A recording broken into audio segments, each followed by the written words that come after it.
O ritual que deu errado. Um guerreiro foi escravizado por um dragão.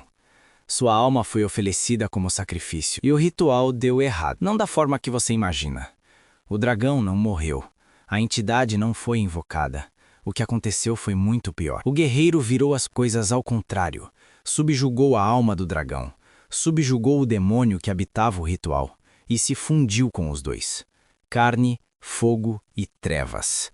Tudo num só ser. O mundo não estava pronto para isso. Existe uma lenda que os bardos contam baixinho nas tabernas. Não em voz alta, não onde alguém possa ouvir. Porque falar o nome dele em voz alta ainda é considerado mau agouro em quase todo o continente de Valinor. Dizem que quando o vento sopra de leste com aquele cheiro de enxofre que não combina com nada natural, é porque ele passou por perto. Não neste plano, claro, mas perto o suficiente para deixar rastro. A história de Cael Tendor não começa com glória, começa com correntes. Cael era guerreiro do reino de Aldenmor, um dos melhores. Não o tipo que entra em batalhas com discursos sobre honra e herança, mas o tipo que simplesmente não cai. O tipo que já viu tanto sangue que parou de contar. 32 anos de serviço, 21 batalhas documentadas, filho de ferreiro, neto de ferreiro, casado com uma mulher que o amava mais do que ele merecia, pai de uma menina que o olhava como se ele fosse a coisa mais sólida do mundo. Era, de certa forma, até que os cultistas de Malashar chegaram. Malashar. O nome sozinho é o suficiente para fazer monges fecharem seus livros de oração e rezarem em silêncio. Uma entidade das eras antes do tempo contado, antes dos primeiros reis, antes das primeiras cidades, antes de qualquer coisa que se possa chamar de civilização. Uma inteligência antiga que não quer destruir o mundo porque é má, mas porque a destruição é simplesmente o que ela é. Da mesma forma que o fogo queima e a água afoga, Malashar consome. Ele existe fora das leis dos deuses. Os próprios deuses o temem. E os cultistas que o adoravam precisavam de uma alma perfeita para abrir o caminho. Uma alma boa, pura, endurecida pelo sofrimento, mas não corrompida por ele. Uma alma que tivesse visto o pior do mundo e ainda assim escolhido conscientemente, repetidamente, ficar do lado certo. Cael Tendor era essa alma. Eles o capturaram durante uma emboscada numa estrada ao norte de Aldenmor. Não numa batalha gloriosa, não num duelo épico, num trecho de floresta à noite com flechas envenenadas e magia de entorpecimento que apagaram a consciência dele antes que pudesse pegar a espada. Quando acordou, estava acarretado nas profundezas de uma masmorra que não estava em nenhum mapa. E ao lado dele, dormindo sobre as mesmas correntes de ferro mágico, estava Vorath, um dragão vermelho. Não um filhote, um adulto. Envergadura de asa de 40 metros, escamas da cor de brasa ainda quente, olhos amarelos que pareciam guardar dentro deles toda a raiva que o mundo nunca conseguiu resolver. Volrath era antigo, poderoso e estava acorrentado ali há décadas. Os cultistas o haviam capturado antes, como guardião da masmorra, como símbolo de poder. Mas Volrath tinha um papel diferente no ritual. A alma do dragão seria o recipiente. A alma de Cael seria o combustível. Juntos, seriam a porta por onde Malashar entraria no mundo. O ritual durou 3 dias. No primeiro dia, os cultistas drenaram a força física de Cael. No segundo, começaram a arrancar os fios da memória, da identidade, de tudo que o tornava ele. No terceiro, quando chegou a hora de completar o pacto, algo deu errado. Não estava nos planos dos cultistas, não estava nos planos de Malashar. Não estava em lugar algum. Cael, em algum ponto entre a consciência e a morte, recusou. Não com palavras, não com força física, pois não tinha mais nenhuma, mas com algo mais primitivo do que qualquer coisa que a magia consegue medir. Com a imagem da filha dele. Ele tinha uma memória guardada em algum lugar que a magia não alcançou, num canto escuro do ser humano que ninguém sabe nomear direito. A imagem de Lyra, 5 anos de idade, dormindo numa cama pequena numa casa que cheirava a pão e lenha. Esse fragmento de amor era mais real do que qualquer ritual. E naquele momento de recusa, alguma coisa aconteceu que os estudiosos das artes arcanas discutem até hoje sem chegar a um consenso. A alma de Cael não foi para Malashar, ela foi para Volrath. E a alma de Volrath, presa no rito, não teve para onde ir senão para dentro de Cael. O demônio invocado como intermediário ficou preso no meio dos dois. O ritual entrou em colapso. Os cultistas que estavam na câmara morreram instantaneamente, queimados por dentro. E de dentro de uma masmorra nas profundezas da terra, algo saiu que não era humano, não era dragão e não era demônio, mas era os três ao mesmo tempo. Kael Tendor morreu naquela câmara. O que saiu carregava as memórias dele, a voz dele, o rosto dele, mas tinha dentro do peito uma chama que não era natural. Tinha nas veias algo que fervia. Tinha atrás dos olhos a consciência de Volrath, antiga e fria como montanha, e o eco do demônio preso, agitado e faminto. A fusão não foi limpa, não foi harmoniosa. Era como três rios de água de cores diferentes que foram forçados num mesmo leito. Mas era um único rio agora. Ele não sabia o próprio nome durante as primeiras semanas.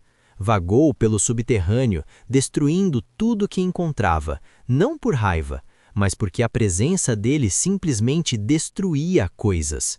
O calor que irradiava do corpo fundia a pedra.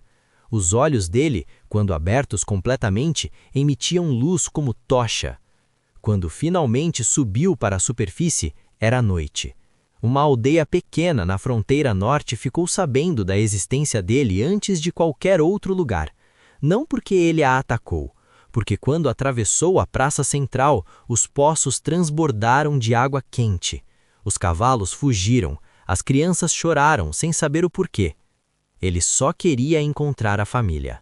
Aqui começa a parte que os bardos costumam pular, porque é desconfortável demais. Kael encontrou a família. Sua esposa, Maren, ainda morava na mesma casa. Lyra, agora com 8 anos, ainda dormia no mesmo quarto pequeno. Aldemor sabia que ele havia desaparecido. Presumia que estava morto. Havia feito um funeral sem corpo. Maren havia seguido em frente da maneira que as pessoas seguem em frente quando não têm escolha, carregando a Dora com as 2 mãos, mas ainda levantando cedo para trabalhar. Quando Kael bateu na porta daquela noite, ela abriu, e o reconheceu imediatamente. E não gritou. Não de medo, pelo menos. Gritou o nome dele como quem grita o nome de alguém que acreditava morto, com um som que não é bem alegria e não é bem dor. Lyra acordou com o barulho.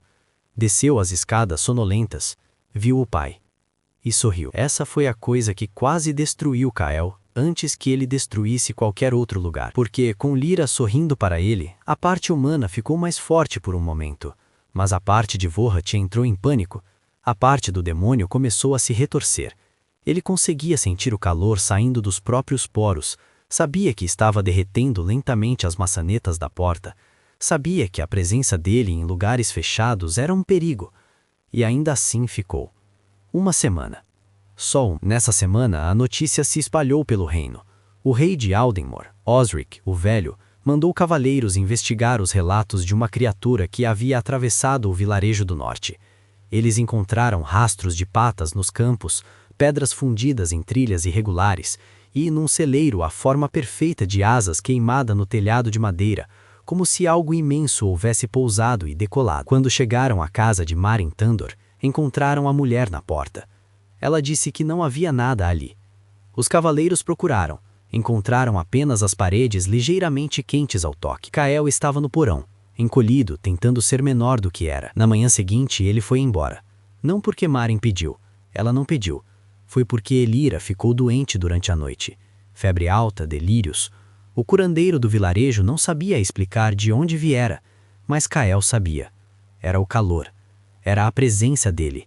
O sobrenatural de sua existência vazando para o mundo físico como calor vaza de brasa. Ele beijou a testa da filha enquanto ela dormia. Deixou o chão de madeira marcado com as próprias pegadas fundidas. E saiu. O que aconteceu nos 10 anos seguintes é onde a lenda se torna difícil de separar da verdade. O que se sabe com certeza é que nesse período, os 3 reinos do norte caíram. Aldemor primeiro, depois Varentas, depois os Ducados da Neblina.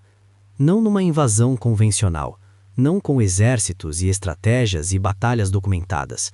Caíram da maneira que florestas caem quando pegam fogo, rapidamente, a partir de um único ponto e com aquela qualidade disturbante de ser imparável, mesmo quando você ainda está olhando. Kael Tandor conquistou tudo isso, sozinho. Bem, não exatamente. Tinha a presença de Vorath dentro dele, o que significava que podia invocar chama real, o tipo que não apaga com água, o tipo que funde pedra.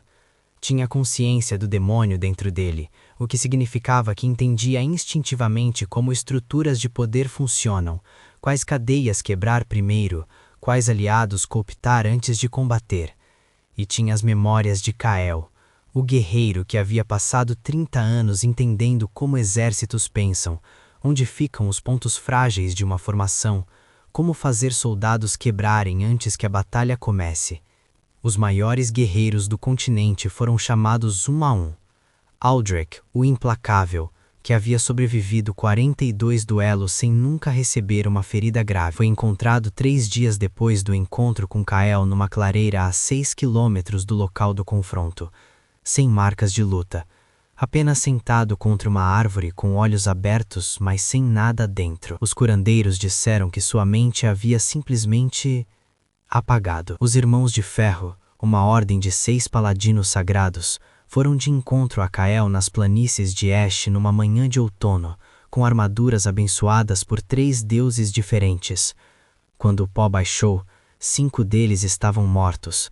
O 6º havia se rendido, não por covardia, mas porque Kael havia parado o combate, olhado para ele e dito simplesmente: "Vá embora. Diga para eles pararem de me mandar gente." O clérigo foi, disse.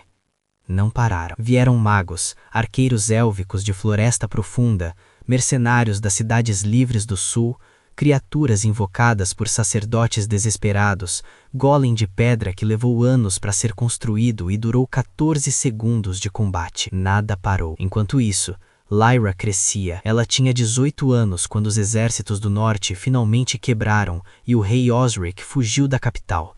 Tinha 18 anos quando a maioria dos reinos restantes estava enviando emissários desesperados para qualquer poder que ainda não houvesse se curvado. E tinha 18 anos quando decidiu ir atrás do pai, não com exército, não com magia. Apenas ela, um cavalo e a memória de um homem que havia deixado pegadas fundidas no chão de madeira do quarto dela quando foi embora. Meryn tentou impedir. Todos tentaram impedir. Lyra foi assim mesmo. A narrativa sobre como ela encontrou Kael diverge dependendo de quem conta, mas os elementos centrais são consistentes o suficiente para parecer verdade. Ela o encontrou nas ruínas da capital de Varentas, sozinha, sentada nas pedras do trono que havia derrubado. Era noite. Ele estava olhando para o céu com os olhos de Vorath, aqueles olhos amarelos de dragão que enxergam além do espectro visível, além da cor, além da luz. As chamas que costumavam vazar dele estavam contidas, como se a noite as amortecesse. Lyra desceu do cavalo. Disse apenas: "Pai." E tudo que havia de Vorath, tudo que havia do demônio, tudo que havia de conquistador e destruidor e coisa sem nome naquele ser antigo e impossível, ficou completamente imóvel. A parte que era Kael Tandor olhou para ela. Eles ficaram juntos 3 dias. Lyra não pediu que ele parasse. Não fez sermões, não tentou apelar para honra ou redenção ou qualquer outra coisa que os heróis de história costumam dizer nesse momento. Ela apenas ficou. Comeu com ele, dormiu ao lado de uma fogueira que ele fez com o próprio calor das mãos, contou histórias da mãe, disse que o ferreiro novo do vilarejo era terrível e que ninguém conseguia uma ferradura decente desde que ele havia saído. Na manhã do 3º dia, Kael disse: "Eu não vou parar. O que sou agora não para. Mas eu posso ir embora." Lyra perguntou o que isso significava. Ele explicou o que havia dentro dele, os 3 seres, a fusão impossível, a fome que era parte de Vorath, a necessidade de domínio que era parte do demônio, a saudade que era parte de Kael. Disse que enquanto ficasse neste plano, continuaria conquistando, porque era literalmente incapaz de parar, da mesma forma que um rio não consegue deixar de seguir para baixo. Mas há outros planos, ele disse. Lugares que não têm você, não tem sua mãe. Lugares onde posso ser o que sou, sem destruir o que amo. Lyra ficou quieta por um longo tempo. Depois disse: "Tudo bem." E se levantou, foi até ele, colocou a testa no peito dele, abraçou o que sobrou do pai com os braços que uma filha de 18 anos tem, fracos comparados ao que ele era, impossíveis de parar, e ficou ali. Ele colocou uma mão no cabelo dela. A pedra abaixo deles derreteu ligeiramente com o calor. Ele foi embora na manhã seguinte. Não de forma dramática, não com explosões ou portais de luz ou qualquer coisa que os bardos adicionam depois. Apenas acordou, olhou para Lyra dormindo, caminhou para o campo aberto fora das ruínas e atravessou. Os que estavam do lado de fora das muralhas da cidade relataram apenas um clarão de luz âmbar que durou 2 segundos. Depois, nada. E aqui está o problema. Aqui está a coisa que mantém os sábios acordados à noite, que faz os conselhos dos reinos realizarem reuniões fechadas, que faz os clérigos dos deuses antigos murmurarem em latim arcano pelas capelas, que eu fui embora. Mas os outros planos são infinitos. E há relatos, não confirmados, não documentados, mas relatos que chegam por canais estranhos, de viajantes que atravessaram lugares que não deveriam ter sobrevivido, de oráculos que falam em transes sobre reinos de fogo e pedra, que estão sendo unificadas de forma que mesmo os deuses não compreendem. Relatos de um ser que não é humano, não é dragão e não é demônio, mas faz tudo isso ao mesmo tempo. Que tem olhos que parecem guardar a imagem de uma filha dormindo, que às vezes para no meio de uma batalha, olha para o céu do plano que estiver ocupando e fica imóvel por um momento que os que estão ao redor não conseguem explicar. Aqui em Valinor, o mundo segue. Os reinos do norte estão sendo reconstruídos.